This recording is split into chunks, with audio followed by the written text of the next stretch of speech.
सबको राम राम, सबका स्वागत। और हम पढ़ेंगे जीएनएम आज।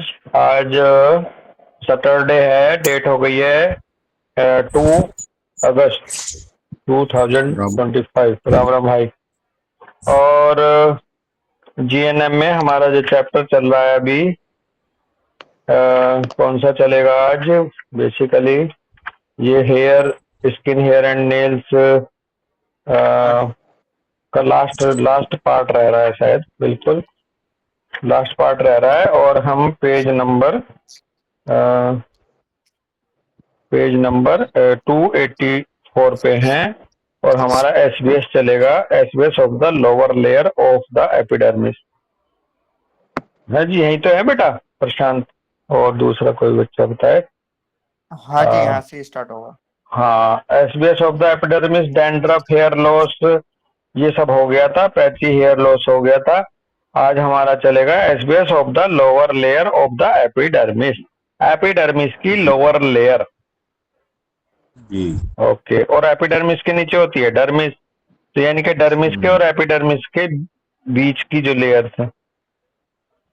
सेरेब्रल कॉर्टेक्स की फोटो दे रखी है, रेड कलर से बाउंड्री दे रखी है इसमें। और इसका जो हेडिंग है ग्रे हेयर। ग्रे हेयर्स बहुत ज्यादा आ रहे हैं आजकल, आते हैं और आते हैं। सब हमारे बाल सफेद हो रहे हैं, काले हो जाएंगे क्या? इससे उसमें मदद मिलने वाली है कि हम उनको क्या कहेंगे आगे उसमें।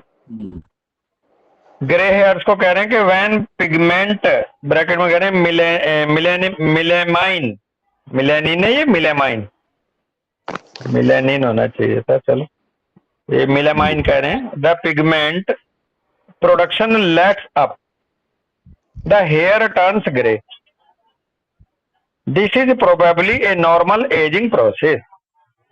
बेसिकली कह रहे हैं कि पिगमेंट जो है उसका प्रोडक्शन जो है वो बंद हो जाता है, ये लैट्स अप हो जाता है। और हेयर जो है वो ग्रे उसमें टर्न हो जाते हैं, ग्रे कलर में। और संभवतः ये एजिंग प्रोसेस माना जाता है। However, unusually early or sudden graying is certainly related to a conflict. तो पहला वाला पार्ट तो ये बताया कि एजिंग प्रोसेस के साथ ये आम प्रक्रिया है। हालांकि आमतौर पर यदि ये अचानक ग्रेइंग हो जाए सर्टेन अर्ली एज में, तो ये इसके पीछे कॉन्फ्लिक्ट निश्चित रूप से मिलेगा जुड़ा हुआ। और कॉन्फ्लिक्ट होगा brutal separation conflict, usually with A generation aspect, bracket में कह रहे हैं family descendants matter.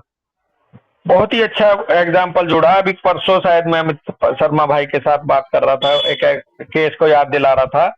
Malik sir के पास जो एक बच्ची आई थी, उसके बाल सफेद हो रहे थे छोटेपन में, तो उसकी जो फैमिली हिस्ट्री ली थी, तो बेसिकली उनका ये लिंक नहीं मिल रहा था कि वो कहाँ से, उसकी माँ को ये नहीं पता था कि उसके वंशज, उसके दादा परदादा कहाँ से थे।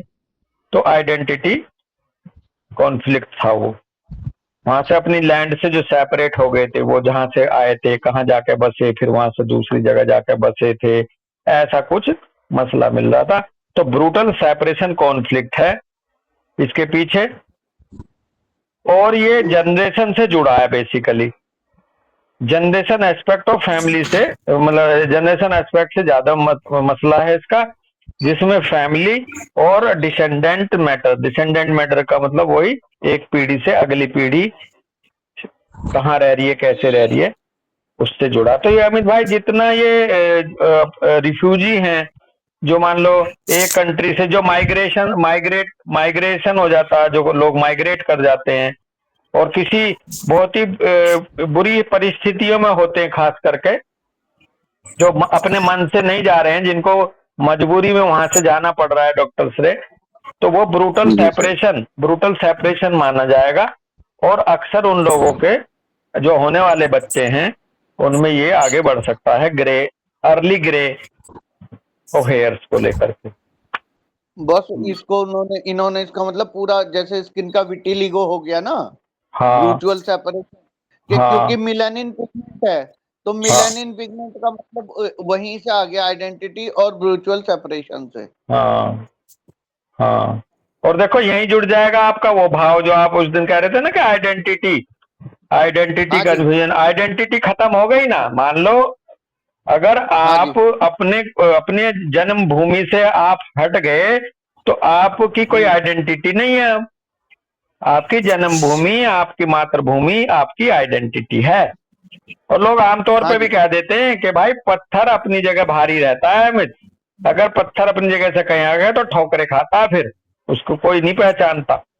ये बड़ी बॉस अच्छी बात है। एक नहीं, एक और कहावत दूसरी जो आती है ना, हाँ वो ये है कि पेड़ से टूटे हुए पत्ते की औकात क्या है, जहां हवा चाहेगी वहां उड़ा ले जाएगा। वहां उड़ा जब ले तक वो जाएगी। पत्ता पेड़ से जुड़ा हुआ है उसकी आइडेंटिटी है, हाँ और जब वो पेड़ से हट गया तो हाँ उसको तो कोई भी कहीं इधर उधर पटक देगा। खैर, बस। लेकिन ये जो है हेयर का मामला आ रहा है तो दोनों चीजें साथ में आ रही हैं। एक तो आइडेंटिटी और सेपरेशन और लव। आप देखना भी जनरली बहुत जल्दी मिल रहे हैं बच्चों के वाइट बाल, है ना। हाँ हाँ और आजकल सब अपनी अपनी जमीन से छूटे पड़े रहते, कहाँ पैदा कहाँ हुए, कहाँ वो हुए, कहाँ जाके सेटल हो जाते हैं, हाँ हाँ है ना? हाँ बिल्कुल। मान लो एक शहर से दूसरे शहर में शिफ्ट होगी फैमिली, और खास एक करके स्टेट। मुझे तो ऐसा लग रहा है जो गांव से जुड़े इन लोग हैं वो जब शहर में बस जाते हैं तो उनके बच्चों में ज्यादा आएगा, क्योंकि गांव वाला तो बहुत ज्यादा अटैचमेंट मानता है भाई अपनी जमीन से बिल्कुल बिल्कुल। आप देखना। कंपैरेटिवली। है जी। हाँ, बस और तो ये जो इसमें बहुत ज्यादा मिलता है ना, अब याद करें जितने केसेस आप लोगों के पास छोटी उम्र में हमारे पास सबके पास आए हैं, तो ये होता है कि डॉक्टर साहब जब से मैं अपने गांव से और वहां गया, वहां का पानी सूट नहीं करा मुझे और मेरे हाँ बाल सफेद होने लगे। बस सबसे ब, ज्यादा ये मिलता है कि मैं वहां गया था, वहां का पानी सूट नहीं करा मुझे। हाँ अरे, हो जाता तो वहां का बहुत पानी हमने ऐसा होता तो सबके हो जाते। हाँ अभी अमित कुछ कह रहे हैं, अमित पाल। हाँ हाँ देखो वही है कि ये पढ़ लिख के भी कोई बैंगलोर सेटल हो गया, कोई कहीं सेटल हो रहे हैं, कोई कहीं, तो वो भी अपना जमीन छोड़ के वो सेपरेशन है। हाँ हाँ। और इसके कौन अलावा बोल रहा? हाँ दीप शिखा। हम हाँ हम बहुत हमने ना मेरे पेशेंट ने साफ साफ 2-3 पेशेंट्स ने बोला ये बात साफ कि हमारे बाल तो झड़ते हैं पर हमारे जो कलीग्स जो दिल्ली के बॉर्न एंड ब्रॉट अप है, यही पानी तो उनका भी, यही पॉल्यूशन तो उनके पास भी, पर उनके ऊपर ये इफेक्ट नहीं पड़ता है। बहुत बढ़िया। तो मतलब ये एकदम किसी बात कोरिलेट करती है कि वो कहते हैं हमारे कलीग्स जो यही मतलब अगर पॉल्यूशन माने या डाइट या कोई भी चीज माने तो वही सारे दिल्ली वाले भी सब हाँ हमारे साथ में रहते हैं, उनके क्यों नहीं हाँ होते? उनके क्यों नहीं, वो भी उसी मैं डाइट को ले रहे हैं, वो भी उसी हवा में रह रहे हैं। हाँ भैया। मैं एक डायरेक्ट एग्जांपल दे रहा हूँ सर। जी जी सर। मेरी मेरी जब से पोस्टिंग हुई है, मेरे को अभी यहाँ पे 7 ईयर हो गया जहाँ पे मेरी पोस्टिंग है। तो ओके। यहाँ आने के बाद से मेरे हेयर जो है रैपिडली वाइट होना चालू हुए। हाँ रैपिडली ग्रे हो रहे। तो इस चीज को मैं फील किया कि यहाँ आने के बाद से ही ये सारी चीजें हुआ है ऐसा करके। हाँ हाँ, हाँ ये तो ये भी कई कई कोरिलेट कर रहा कई है। कई कई प्रमाण मिल रहे हैं सर। और डॉक्टर हम्म, साहब बिल्कुल यही है। भले ही चाहे हमारी साइकी कई बार नहीं समझ रही, चाहे मतलब कॉन्शियस ब्रेन नहीं समझ, नहीं नहीं साहब मजा आ रहा है, अच्छा है, अच्छा हूँ, बढ़िया शहर में आया हूँ जी, यहाँ तो और भी अच्छी फैसिलिटी है, ये सब बातें हो सकती है, लेकिन हमारा शरीर उसको एक्सेप्ट कर रहा है नहीं कर रहा है, ये अलग मैटर है। बिल्कुल। हम्म। बस इसका मतलब ना यहाँ पर जो है अभी तक हम लोग जो नहीं सोचते थे, मैं फिर फिक्स ना होके हम लोग हम्म। होम सिकनेस को इसका मतलब बहुत इंपॉर्टेंस देंगे जिनके हाँ बाल क्या सफेद बात हैं। है, क्या बात कर दी। होम सिकनेस तो रूब्रिक आ ही जाना है अमित शर्मा, बहुत ही अच्छा वर्ड लेके आया दोस्त। होम सिकनेस तो आ ही जाना है डॉक्टर साहब। होम सिकनेस का मतलब ये था, एक दिन पहले भी चर्चा हुई थी कि आपका जो जहां से आप शिफ्ट हुए हैं, चाहे वो जगह हो, चाहे वो आपके फैमिली मेंबर्स हो, चाहे आपका ऑफिस हो, यदि उसकी बार बार याद आती है एक तो, या फिर उसके कंसिक्वेंस आ रहे हैं ग्रे हेयर के रूप में, अब याद भी छोड़ो अब, बिल्कुल है जी अमित शर्मा भाई। बिल्कुल अगर हाँ बॉडी जी। पे डॉक्टर से पैथोलॉजी आ गई तो आपका वर्बल क्लिंगिंग भी नहीं चलेगी यहाँ अब। ये भाई वो तो कह ही नहीं रहा कि भैया मुझे वहां की याद आ रही तो आप क्यों ले रहे हो इस बात को।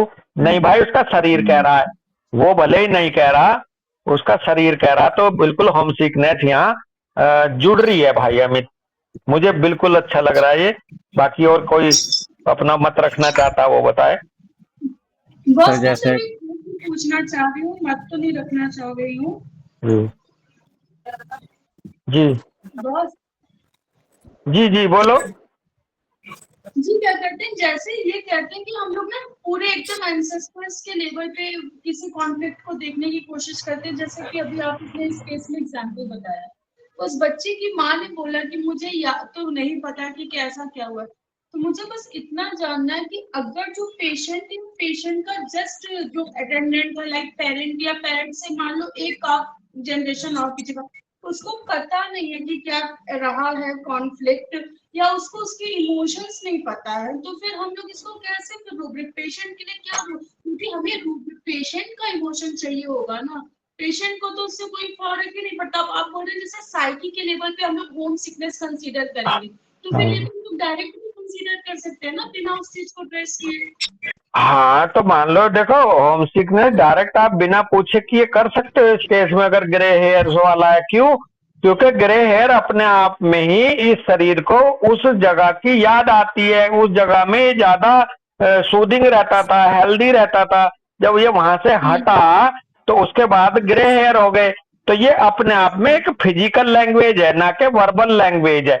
ये लैंग्वेज ऑफ बॉडी है, लैंग्वेज ऑफ टिश्यू है। तो यहाँ बिना पूछे डायरेक्ट लगाओ, यहाँ होम सिकनेस पूछना ही नहीं है। यही तो बता रहे हैं अमित भैया। हम कहाँ लगाते थे अब तक होम सिकनेस? नुके साहब मुझे मम्मी की बहुत याद आती है, मुझे जब मैं वहां से घर से बस केवल इतने तक लिमिटेड थे हम डॉक्टर प्रीति जी। अभी हम कुछ दिन पहले होम सिकनेस का दायरा बढ़ा मलिक सर के माध्यम से। मलिक सर ने ये बताया कि भाई केवल और केवल फैमिली ही नहीं, अगर कोई आपकी कोई एक पसंदीदा चीज आपसे दूर हो गई और आप पे उसका याद आ रही है या आप पे उसका बैड इफेक्ट आ रहा है उसके दूर होने का, तो आप स्टिल इन होम सिकनेस। और अब ये माइग्रेशन से भी जुड़ गई, अब ये एक जगह से दूसरी जगह भी जुड़ गई, एक शहर एक गांव से शहर में बसे हुए लोगों पे भी जुड़ गई। लेकिन बेस में एक चीज कॉमन है सबके प्रीति जी के चाहे वो कहे या ना कहे, उसका शरीर नई जगह को एक्सेप्ट नहीं कर रहा। और नई जगह को एक्सेप्ट नहीं कर रहा यानी कि नई जगह जाकर के उसकी फिजियोलॉजी डिस्टर्ब अगर हो गई है, तो इसका मतलब यह है कि वो पुरानी जगह से वो किलिंग किए हुए है, पुरानी जगह से वो हटने को फील कर रहा है शरीर, है ना देवशिखा? जी जी, मतलब वो इमोशन सभी की जनरेशन टू जनरेशन ट्रैवल हो रहा है। और आज आपने बहुत अच्छी बात कही है। हो सकता है कि अभी कुछ दिन बाद या जल्दी ही आपको एक चीज और मिलने वाली है कि ये क्रॉनिक चार्ट जो बनेगा ना देवशिखा, डॉक्टर श्रेय, अमित भाई, क्रॉनिक चार्ट में यही हॉलमार्क आने हैं कि कुछ ऐसी फिक्स कंडीशन सिचुएशंस हो जाएंगी कि वो तो जुड़ेंगी ही जुड़ेंगी। तो अगर हम क्रॉनिक चार्ट में अगर जोड़ दें इन चीजों को ऐसे होम सिकनेस से, तो ये डायरेक्ट इन्हें कोई काट नहीं सकता। तो ऐसे ही ये बेस बनेंगी ये चीजें क्रॉनिक चार्ट का, जैसे एक्यूट चार्ट बड़े सर ने दिया, ऐसे ही हमें भाव आ रहा है प्रीति जी, क्लियर नहीं है अभी, लेकिन उसके पीछे कुछ ऐसी कंडीशंस आएंगी जुड़ी हुई कि जो हट ही नहीं सकती किसी बीमारी से। जैसे जीएनएम पढ़ रहे हैं हम, जीएनएम में जैसे जीएनएम में अभी आ गया ना, हम इतना तो हम जान ही गए कि भाई अगर ये ग्रे हेयर है तो इसके पीछे कहीं ना कहीं सेपरेशन कॉन्फ्लिक्ट है। तो ये सीधे मदद करते हुए क्रॉनिक चार्ट की कुछ ऐसी कंडीशन आ जाएंगी जिसमें फिजिशियन बिना मरीज से पूछे भी कुछ कंडीशन का ऐसा जरूर आने वाला है कि वो डायरेक्ट रिलेशन होगा, चाहे वो बताए या ना बताए। ना बताने के पीछे उसका रीजन ये है कि वो भूल गया, उसके जनरेशन से जुड़ा है वो। तो ये बहुत अच्छी आगे खुलने वाला होम्योपैथिक में ये वाला एस्पेक्ट, इसके लिए हम बड़े इंतजार में हैं और बड़ा आनंदित रहेगा। एग्जाम्पल ले लेते हैं यहाँ पर। एग्जाम्पल में कह रहे हैं कि हाँ भैया कुछ कह रहे हैं सर। मैं ये कहता हूँ, मैंने एक आध पेशेंट देखे उनमें, जैसे मेरे जानने वाला था, उसके बचपन में ही बाल सफेद हो रहे थे, लेकिन वो ये कहते थे मेरे पापा के भी बाल बचपन में ही सफेद हो गए थे। हाँ तो अब उसका फिर मेरे को, अब जैसे मैं अभी ये सोच पा रहा हूँ, तो बहुत पुरानी बात है, तो उसने ये बोला था कि, तो मुझे लग रहा है कि अगर ये सेपरेशन कॉन्फ्लिक्ट उसको, उसके फादर को भी था, तो ये क्या फादर ने मतलब उसको अपनी जिंदगी में पास कर फादर दिया? को नहीं, फादर में जीन आया है, फादर उसके दादा को था।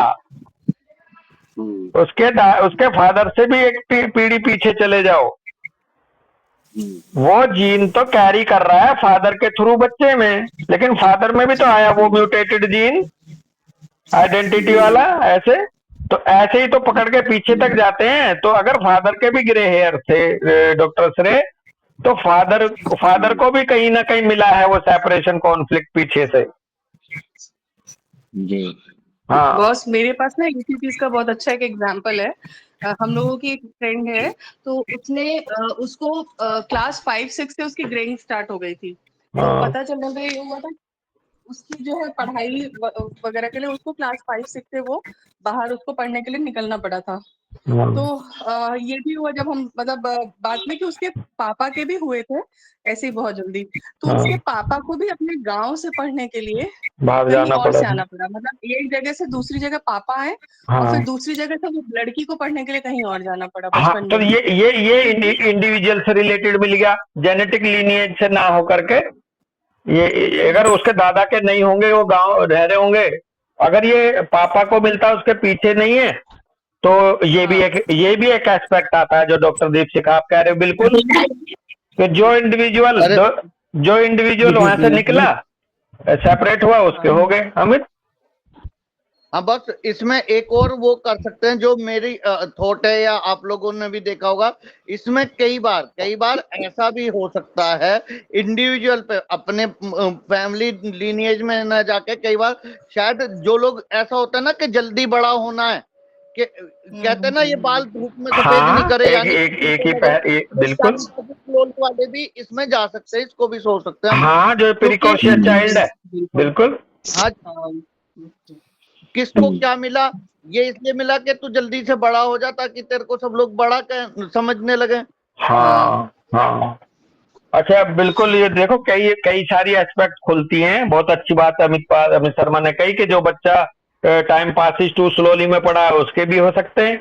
और जो दीपशिका आप कह रहे हो ना कि फादर बाहर गए तो उनके भी हो गए, फिर बेटी बाहर गई तो उसके भी हो गए, तो ये ऐसे डिफरेंशिएट होगा कि अगर मान लो हमारी फैमिली में सबके तो काले हैं बाल, लेकिन जो बंदा बाहर गया उसके सफेद हो गए, तो ये उसी इंडिविजुअल से रिलेटेड होगा, ना कि जेनेटिक लीनिएज से।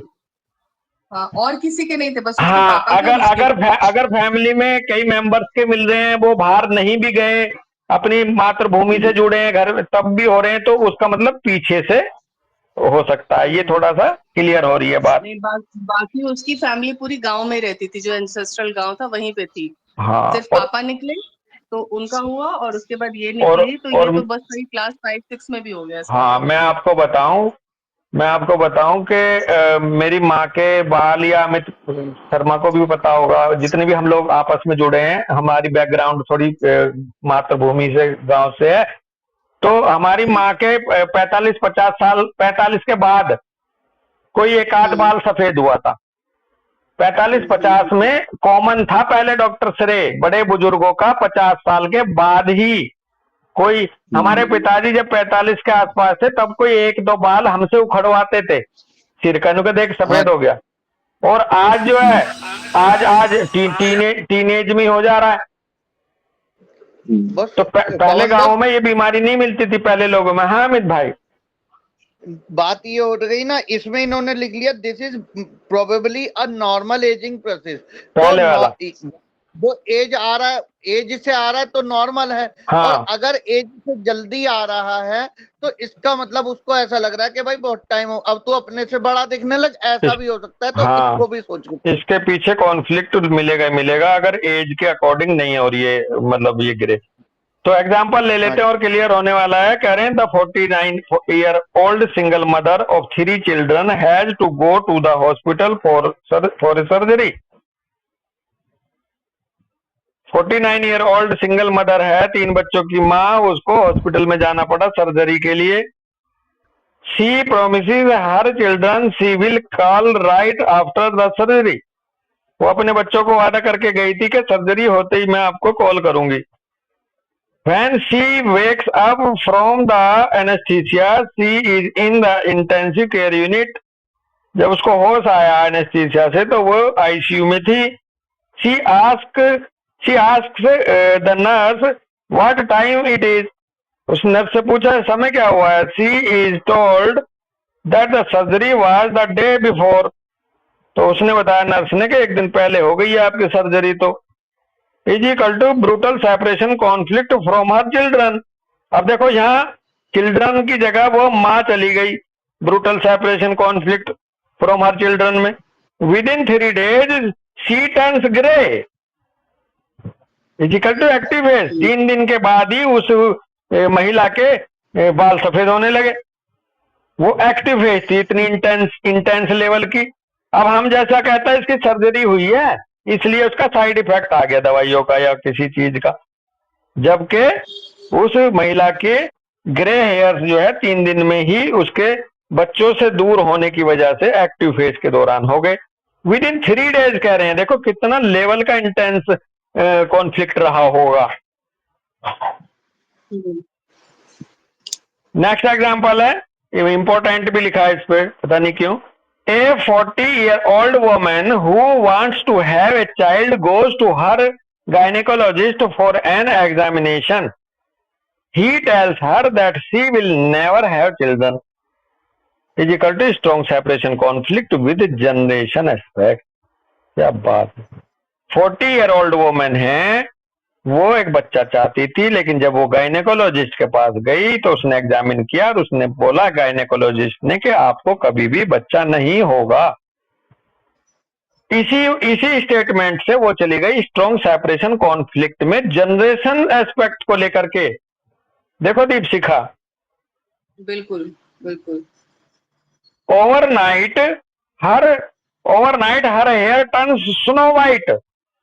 रातों रात या एक ही रात में कहें इसको, रातों रात। हाँ जी, उसी रात में। बताओ यार, कमाल हो गया अमित ये तो। अब कर लो बात नु का, वो नीचे से आएगा व्हाइट होते हुए, ऊपर वाला ब्लैक चला जाएगा, नीचे से आएगा। भाई ऐसा भी ना लग रहा। अब तो जब उसको टर्न होना है तो वो ऑल ऑफ द सडन ही हो सकता है। तो ओवरनाइट या कह लो रातों रात भी मान लेते हैं, चलो। उसके बाल सफेद हो गए इसी बात को लेकर के, जब उसे पता चला कि अब तो तेरा आगे जनरेशन खत्म, अब तो तू वंचित रह जाएगी बच्चों से, अगली जनरेशन से सेपरेशन में चली गई। टिश्यू इसमें शामिल होगा एपिडर्मिस की लोअर लेयर, ब्रैकेट में कह रहे हैं मिलेनोफोरल लेयर बोलते हैं, मिलेनोफोर वाली layer. Post sensory cerebral cortex इसको गवर्न करेगा। पोस्ट सेंसरी सेरिब्रल कॉर्टेक्स का भी एक पार्ट स्पेशल बोला है यहाँ, पोस्ट सेंसरी सेरिब्रल कॉर्टेक्स, और ये एक्टोडर्मल लेयर से ये टिश्यू बनता है हेयर। कॉन्फ्लिक्ट एक्टिव में कह रहे हैं सेल डिग्रेडेशन होगा, स्लो डाउन ऑफ मेटाबॉलिज्म होगा, जो बढ़ेगा रिड्यूस्ड मेलामाइन प्रोडक्शन की तरफ, जिससे ग्रेइंग ऑफ हेयर हो जाएंगे। सेल डिग्रेडेशन हुआ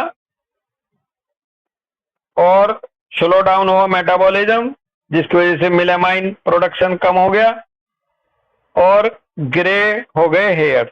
अच्छा, एक भाव यहाँ समझ में आता है कि ये इतना फास्ट क्यों होता है। जितनी भी एक्टोडर्मल पैथोलॉजी है, एक्टोडर्मल लेयर से रिलेटेड पैथोलॉजी है, इनका प्रेजेंटेशन बहुत फास्ट होगा। फास्ट होने का कारण ये है बेसिकली कि सीधे सीधे सेल का डिग्रेडेशन या सेल का ना बनना है डॉक्टर श्रे। और हमारे शरीर में हर क्षण नवी सेल बन रही है, नई। हमारे शरीर में हम लोग सब जानते हैं कि डेथ ऑफ सेल और प्रोडक्शन ऑफ सेल पैरेलल चल रहा, हर क्षण चल रहा है, एवरी सेकंड चल रहा है। अब मान लो सडन फॉर्मेशन तो बंद हो गया डॉक्टर श्रे सेल का, और डेड उसे होना ही है अपने क्रम के अनुसार। तो ये बहुत तेजी से प्रेसिपिटेट हो जाएगी ये वाली प्रेजेंटेशन सेल डिस्ट्रक्शन वाली। तो चूंकि एक्टोडर्मल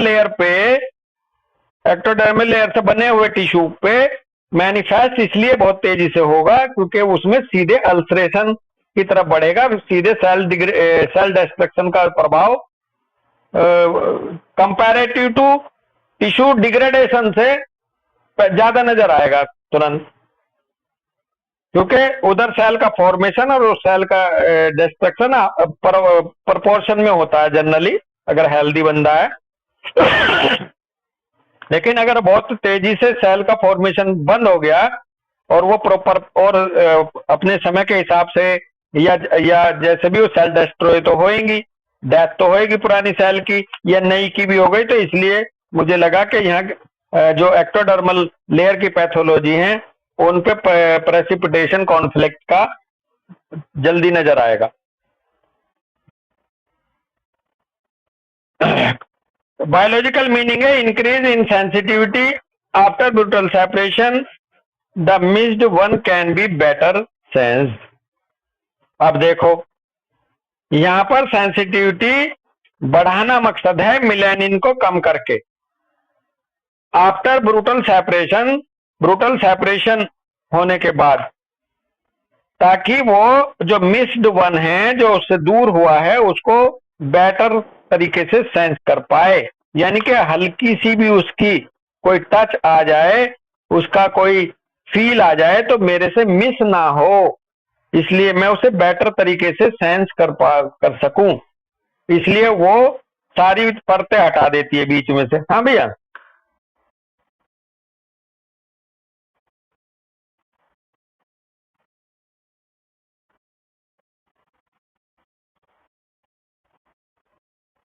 जितनी भी रुकावटें हैं सब दूर कर दो, बीच में जो जो आड़े आ रहा है सबको हटा दो, तो ये मिलेनिन पिगमेंट तक आड़े आ जाता है उसके, इतनी ज्यादा उसको सेपरेशन की भी नीचे अंदर फीलिंग हो जाती है। बहुत ही सेंसिटिव बंदे मिलेंगे दोस्त।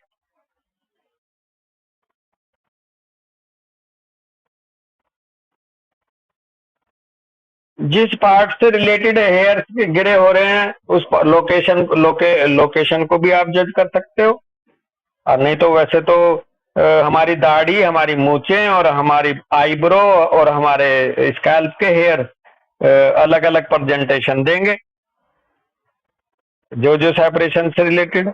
बिल्कुल, हाँ पार्ट से रिलेटेड हो जाएगा दोस्त, आप बिल्कुल सही कह रहे हो, आप बिल्कुल सही कह रहे हो। किसी किसी के बाल सिर के काले रहते हैं, दाढ़ी सफेद हो जाती है, तो ऑब्वियसली वो लोकेशन ऑफ हेयर्स पे डिपेंड करेगा कि कौन से पार्ट के हेयर्स गिरे हो रहे हैं, तो उस पार्ट से रिलेटेड कॉन्फ्लिक्ट भी जुड़ा होगा दोस्त। आप बहुत अच्छी बात कर रहे हैं, बारीकी में जाएंगे। और इवन भाई अमरीश सर ने एक बार बोला था, अगर आपके स्कैल्प पे भी अगर फोरहेड के जस्ट ऊपर हो रहे हैं इसका अलग मीनिंग निकलेगा, अगर ऑक्सीपुट रीजन में हो रहे हैं तो अलग निकलेगा, अगर आपके हेयर्स उसमें वर्टेक्स पे ज्यादा गिरे हो रहे हैं तो इसका अलग निकलेगा। तो लोग और विटिलिगो को भी उन्होंने ऐसे डिफाइन किया था, अगर विटिलिगो कहाँ आईब्रो पे है तो अलग, चीक पे है तो अलग, सिर में है कौन से पार्ट में तो अलग, कान के पीछे है, कान के आगे तो अलग, उंगलियों पे है तो अलग, है ना भाई। तो ये है मायने रख, मीनिंग है, मीनिंगफुल बात है जो आप कह रहे हैं। हीलिंग फेज में कह रहे हैं restoration of the melanophore level, repigmentation of the hair. भाई रीपिगमेंटेशन की भी कंडीशन है यहाँ, निराश ना हो। अगर आपने अर्ली एज में कॉन्फ्लिक्ट हटा दिया तो रीपिगमेंटेशन भी हो सकता है। डॉक्टर दीपशिखा पूजा, डॉक्टर पूजा कुछ कह रही है शायद ना।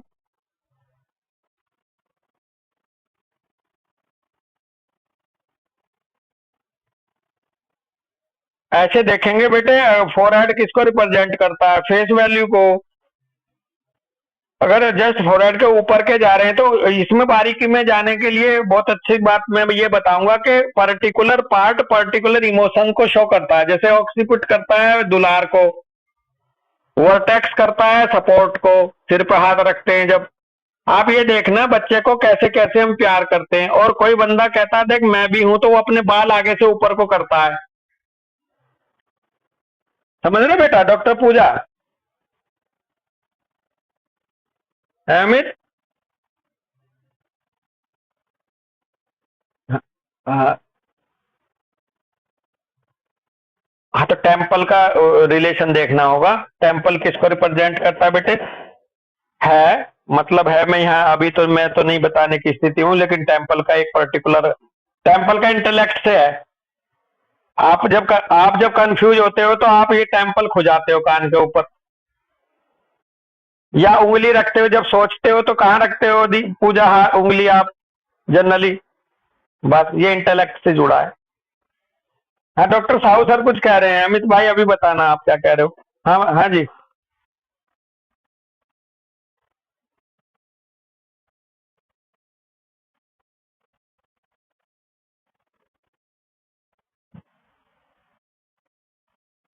हाँ हाँ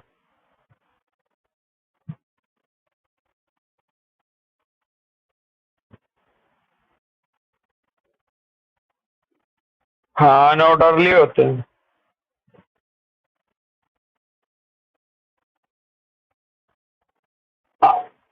हाँ, इसमें सर ना एलोपैथी और होम्योपैथी दोनों के पीछे कारण हम समझे कि आ क्यों गए, बाल आ क्यों गए, भले चाहे वो एलोपैथी से है, चाहे होम्योपैथी से है, चाहे आयुर्वेदा से है, आ क्यों गए? जब तक आ सकते हैं, जब तक वहाँ फॉलिकल हो, जब तक आ सकते हैं, जब तक मान लो एज से रिलेटेड मसला ना हो, है सर। तो अब एलोपैथी में हो चाहे होम्योपैथी में हो, उस बंदे का कॉन्फ्लिक्ट अगर रिजोल्व हुआ है तो तभी आए होंगे। वो ठीक है, एलोपैथिक ने कोई ऑइंटमेंट दे दिया तो इत्तफाक से कोई मैनेजमेंट ऐसा हो गया उनके माध्यम से कि कॉन्फ्लिक्ट भी रिजोल्व हो गया सर। एक चीज, हाँ हाँ दूसरा पार्ट वही है। दूसरा पार्ट मुझे समझ में आ गया था बात करते करते। दूसरा पार्ट इसके पीछे ये है सर कि कई बार क्या होता है कि अब अगर हम फिजियोलॉजी पैथोफिजियोलॉजी को देखें तो यदि किसी पिगमेंट का नहीं बन रहा है तो उसके पीछे कोई ना कोई न्यूरोट्रांसमीटर या हार्मोन या एंजाइम हार्मोन रेस्पॉन्सिबल है। तो वो लोग क्या करते हैं, उस शरीर तो बनाना नहीं चाह रहा कॉन्फ्लिक्ट की वजह से, लेकिन बाहर से पैरेलल एड मिल गई, तो उस एड मिलने की वजह से कुछ दिन तक वो हेयर ग्रोथ होती रहेगी। लेकिन जैसे ही वो एड हटेगी तो कॉन्फ्लिक्ट तो गया नहीं, तो वो फिर से गिर जाएंगे सर। तो इसलिए मैनेजमेंट से इसलिए हेयर्स आ जाते हैं कई बार। मेरा एक पेशेंट आता है सर, बेसिकली उसको बाल्डनेस थी, तो यंग लड़का है वो, और फोरहेड की तरफ से थी और थोड़ा सा साइड से भी जा रही थी। तो वो किसी हेयर वाले डॉक्टर के पास चला गया, तो उन्होंने उनका हार्मोन चला दिया, टेस्टिरोइड मतलब जो भी हार्मोन आता है इसके पीछे। अब हार्मोन से क्या हुआ, उसको हेयर्स आ गए, उसको हेयर प्रॉपर से लगने लगे। तो वो मेरे पास आया कि देखो सर, मैं यहाँ दवाई खा रहा था, यहाँ नहीं रिजल्ट मिला, लेकिन अब मैं नोएडा करा रहा हूँ, डॉक्टर हेयर वाले डॉक्टर साहब हैं।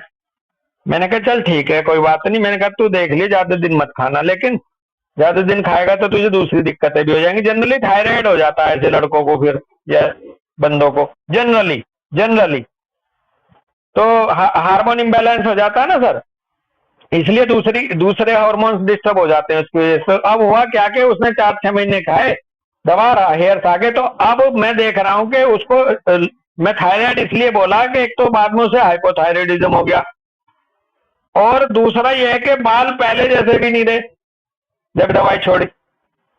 तो वो जो आ जाते हैं ना सर एलोपैथी से, उसके पीछे एक्सटर्नल सप्लाई है। जैसे किसी बच्ची को मेंसेस जो है बाहर से दिए हुए हार्मोन से आने लगते हैं टेम्परेरीली, तो उसका रीजन ये है सर उसके पीछे। अमित शर्मा कुछ कह रहे थे आप?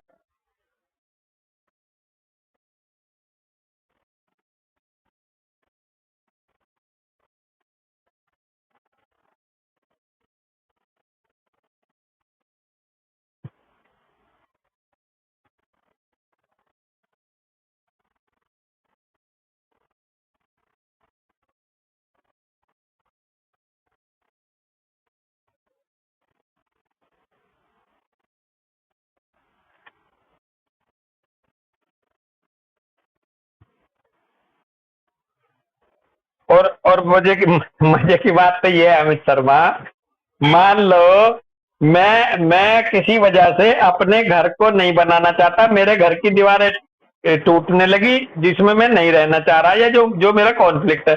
अब अमित शर्मा ने सीमेंट भी भेज दिया और ईंटें भी भेज दी doctor Sahu.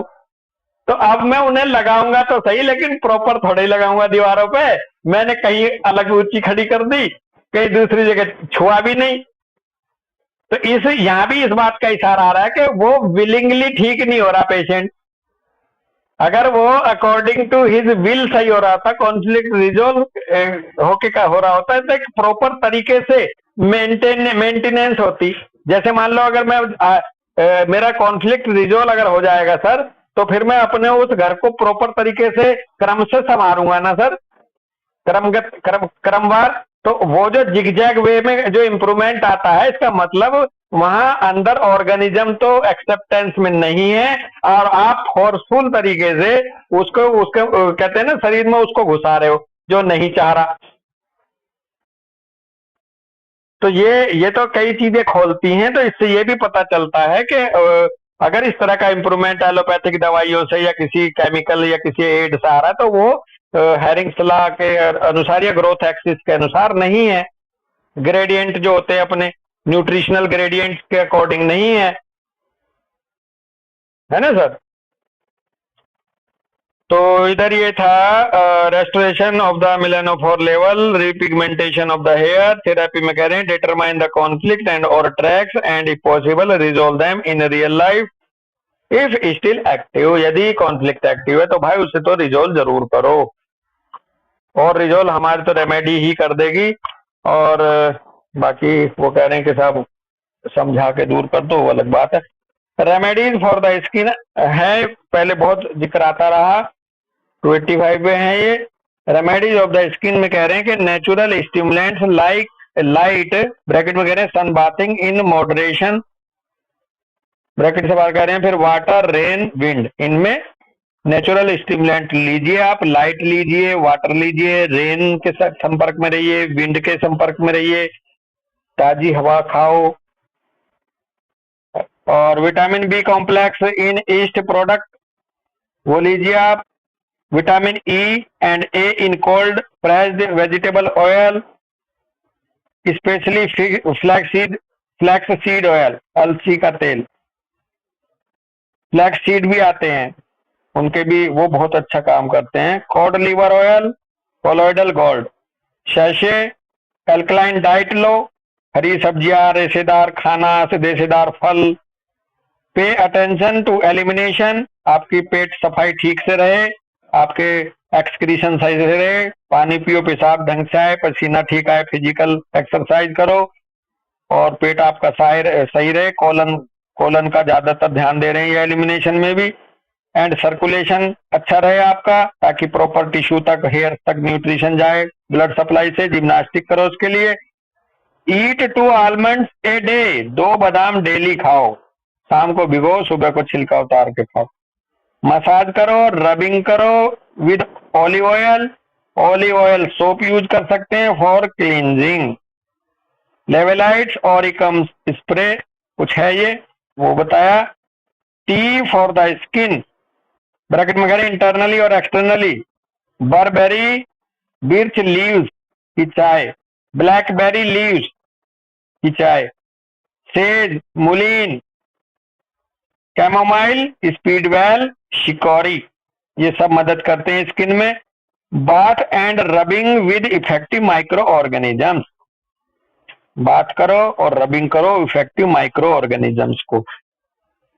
Hydrogen peroxide 3% strength के साथ यूज करना बताया। सी वाटर फुल बाथ और एल्कलाइन बाथ, या तो समुद्र में नहाने को मिले मौका फुल बाथ, या फिर एल्कलाइन बात हो, एल्कलाइन बना दो थोड़ा सा। तो इसमें क्या नमक भी डाल सकते हैं अमित शर्मा थोड़ा आप नहाते वक्त अपने इधर।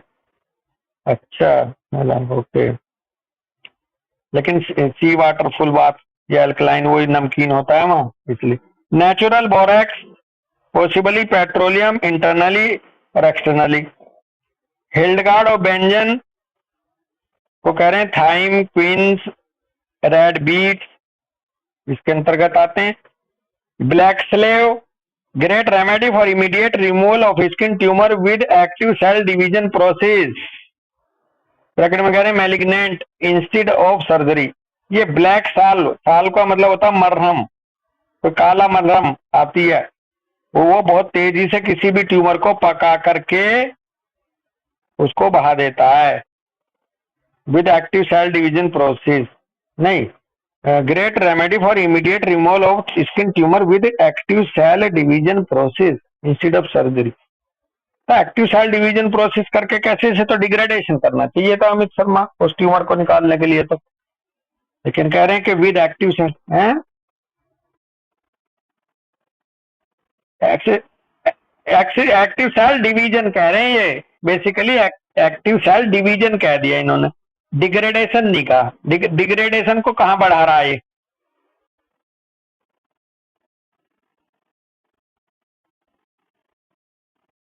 नहीं हाँ, लेकिन मैं बताऊं, इसमें होगा यही कि वो एक्टिव फेज से जब हीलिंग फेज में आएगा तो ये ब्लैक साल उसमें बने हुए ट्यूमर टिश्यू को तेजी से डिग्रेड करके रिमूव करेगा।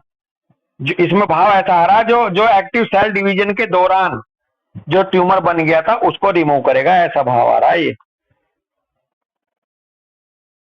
ब्लैक साल। ब्लैक साल, अच्छा, only for people not too sensitive to pain with good nerves.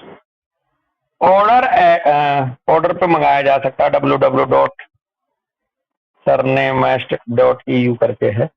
तो केवल ये उन्हीं लोगों पे काम करता है जो ज्यादा पेन को लेकर सेंसिटिव ना। क्या अमित भाई?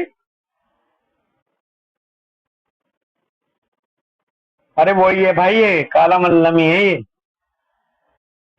ये तो देखना, ब्लैक साल बनता किस किस चीज से, चलो।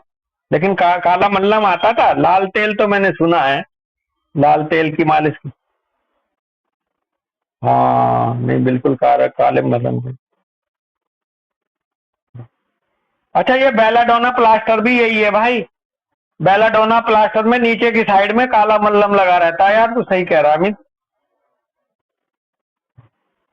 हाँ ये वो है।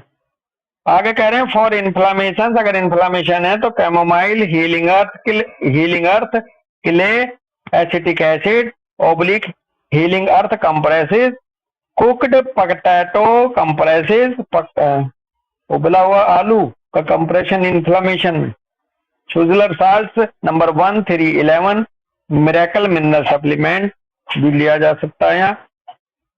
Open sore badly healing wounds, अगर ओपन है सोर या बैडली हीलिंग वुंड्स हैं तो उनके लिए कहा स्प्रेड विद ब्लॉसम हनी। अच्छा, शहद के द्वारा जो बहुत ज्यादा बुरी तरह से वो रखा हो। करली लीफ कैबेज कंप्रेसिस, मैरीगोल्ड साल।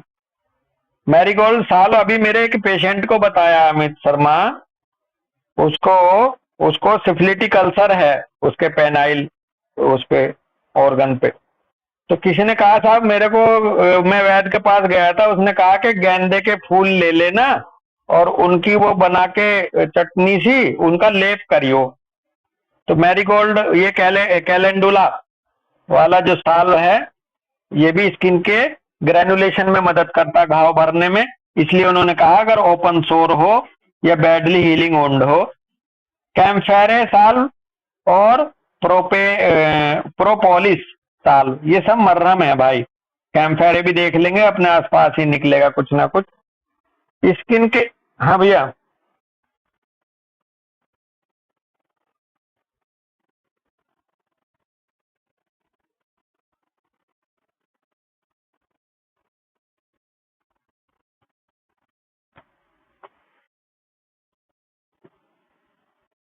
हाँ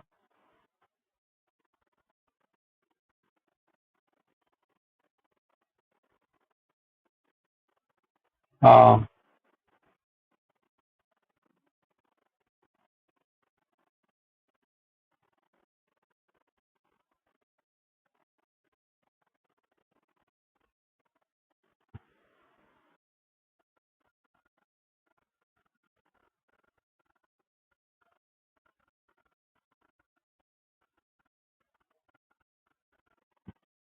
हाँ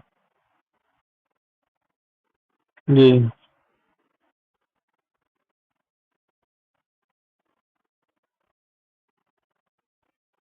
हम्म।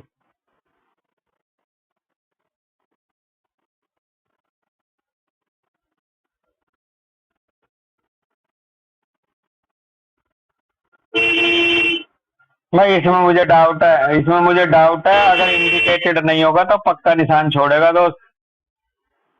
अगर इंडिकेटेड है तब नहीं छोड़ेगा, अगर इंडिकेटेड नहीं है तो निशान तो इसका भी रहेगा, क्योंकि ये भी बाहर से ही मदद है। केवल बॉडी बॉडी अपना मिलेनिन खुद ही मिटाती है, अगर उसको कोई राइट स्टिमुलस मिल जाता है। हाँ, नहीं कंपैरेटिवली कह सकते हो, लेकिन 100% जो आप बोल रहे हो ना कि निशान भी नहीं रहेगा, क्योंकि बाहर से घाव पे अगर हम कैलेंडुला मदर टिंचर लगा रहे हैं तो he is not homeopathic treatment. ये केवल आप जब ही होम्योपैथिक कह सकते हो जब कैलेंडुला की उसकी डिस्पोजिशन भी मिले उसका।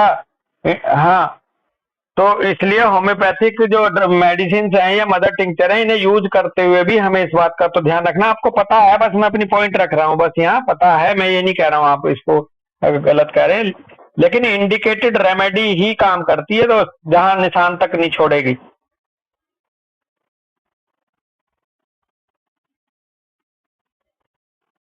हाँ, लोकल को बहुत बढ़िया, देखो आपने जवाब दे दिया, क्या बढ़िया मुझे निकाल लाए अपने साथ आप। लोकल कॉन्फ्लिक्ट में तो, लोकल इंजरी में तो कॉन्फ्लिक्ट है ही नहीं, तो वहां तो बचेगा ही नहीं कलर। तो बहुत बढ़िया, बहुत बढ़िया, बहुत बढ़िया अमित भाई। अगर वहां कॉन्फ्लिक्ट नहीं है, लोकल इंजरी डायरेक्ट हो गई है, वहां अगर कैलेंडुला लगाएंगे तो वहां निशान तक नहीं रहेगा, क्योंकि वहां कॉन्फ्लिक्ट तो था ही नहीं। बहुत बढ़िया। हाँ, नहीं ऐसे ही क्लियर होती है दोस्त, थैंक यू आपका। और आपका भाव रहा, लेकिन वर्ड नहीं आए तो मैं दूसरी तरफ ले गया बात को, वो अलग थी। तो स्किन केयर में कह रहे हैं आगे, olive oils and other oils from the kitchen refined with a bit of ethereal oil instead of expensive and unhealthy chemical cocktail from the cosmetics industry। Cosmetic industry की कॉकटेल से बचने के लिए बहुत अच्छा रहेगा यदि आप किचन में रखे हुए रिफाइंड जो इथेरल ऑयल है या ऑलिव ऑयल है या दूसरे ऑयल है, उन्हीं का इस्तेमाल कर लें तो ज्यादा अच्छा रहेगा इन कॉस्मेटिक इंडस्ट्री के कॉकटेल में फंसने से पहले। कि या उनकी बजाय olive oil would be ideal but its smell and short shelf life are problems. Olive oil बहुत बढ़िया आदर्श है, आदर्श तेल है, लेकिन इसकी जो स्मेल बंदे को परेशान करती है, और short shelf life of are problems करके कुछ है ये। शॉर्ट शेल्फ लाइफ का क्या मतलब है, यहाँ बताएगा कोई? हाँ, कि हाँ रखी रखी, अच्छा ये ज्यादा दिन तक हाँ बचता नहीं है, खराब हो जाए। अच्छा, भाई वाह क्या बच्ची है, बहुत बढ़िया, बहुत बढ़िया। तो इसलिए ये थोड़ा सा ध्यान रखना है, और एक इसकी स्मेल अजीब सी आती है, उससे इंसान परेशान रहता है। अदरवाइज ये आइडियल बताया, खाना भी और लगाना भी ऑलिव ऑयल वैसे बेस्ट बताते हैं। अल्टरनेटिव इसकी जगह फिर सनफ्लावर सीड ऑयल हो सकता है। The inexpensive heat extracted oil have the advantage over the cold pressed oil, bracket में कह रहे हैं which are actually better। Inexpensive heat extracted oil have the advantage, अच्छे रहते हैं cold pressed oil से, which are actually better, वो जो के वास्तव में बेटर होते हैं। in that they keep well and don't become rancid so quickly। ये जो हीट एक्सट्रैक्टेड ऑयल हैं ये जल्दी से सड़ते नहीं हैं, कोल्ड प्रेस्ड ऑयल खराब हो जाते हैं, तो इसलिए ये ज्यादा अच्छे रहते हैं। अब हीट एक्सट्रैक्टेड ऑयल कौन से होते हैं और कोल्ड प्रेस्ड ऑयल कौन से होते हैं, ये हमें देखना होगा, देख लेंगे बाद में। ठीक है, तो आज हम यही रुकेंगे भाई। बहुत अच्छे से हमारा स्किन हेयर एंड नेल्स वाला चैप्टर आज पूरा हुआ। नेक्स्ट डिस्कशन में हमारा चलेगा बोन्स एंड जॉइंट। सबको नमस्ते, सबको राम राम, सबका बहुत बहुत धन्यवाद भाई। नमस्ते, नमस्ते, राम राम, राम राम भाई, राम राम सब। राम राम सर।